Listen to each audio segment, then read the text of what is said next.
the original structural metal panel that's underneath the plastic overlay. A bunch of things didn't work, like overhead lights and stall horn and stuff like that, which I figured out.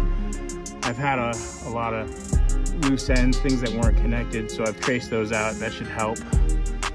It probably looks worse than it is at this point, just because I've unclipped all the bundles and gotten rid of the zip ties. So I'm trying to get all the lengths correct. This is behind where the circuit breaker panel was, so this was just a big jumble, and it's getting a lot better. I think I can sort through this. It's not terribly complicated, it's just tedious. Pretty deep rabbit hole. It'll be well worth it in the end.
We're at a crossroads. It's either continue on with the panel modification or stop here and put it back together how it was. I think we're going forward. So once we start cutting, it's the point of no return.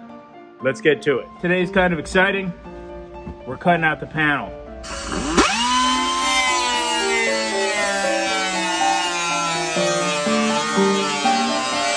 right, so we've made our cuts. Most of the instrument cutouts removed.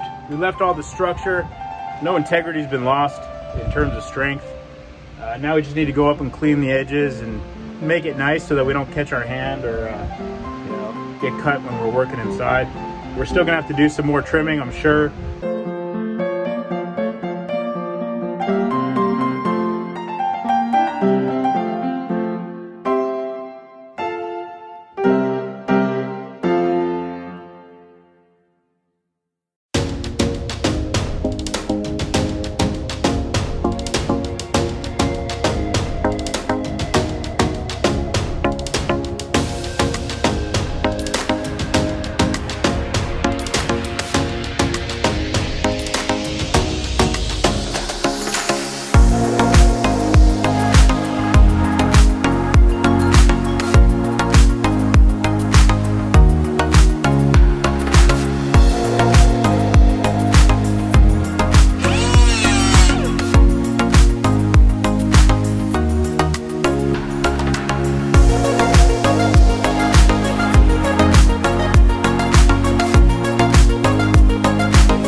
is what I had for the old avionics rails, which is actually pretty decent, except that's not the whole story. So this is just what was underneath. And as you can see, it's angle aluminum with clip nuts. And every time you want to put something new in the panel, you got to drill holes and realign everything. And eventually you end up with Swiss cheese. Let me show you what it looked like after 50 years. So this is a piece of the original metal that was installed from the factory. And as you can see over the years, a lot of different radios have been installed, and every time you have to drill new holes and it's not pretty. Eventually it looks like this, and I don't know anybody who could be proud of that work, but it's pretty common, to be honest with you. It's kind of the nature of the beast, and that's how these things look over time. Doesn't have to be that way though. So here's our solution. Slotted rails, extruded aluminum, and hardware that slides into those rails.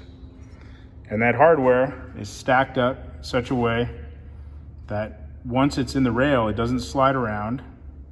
And you can put as many nuts as you need in there for now, or you can just put some spares inside the rail now so that you have them there for the future.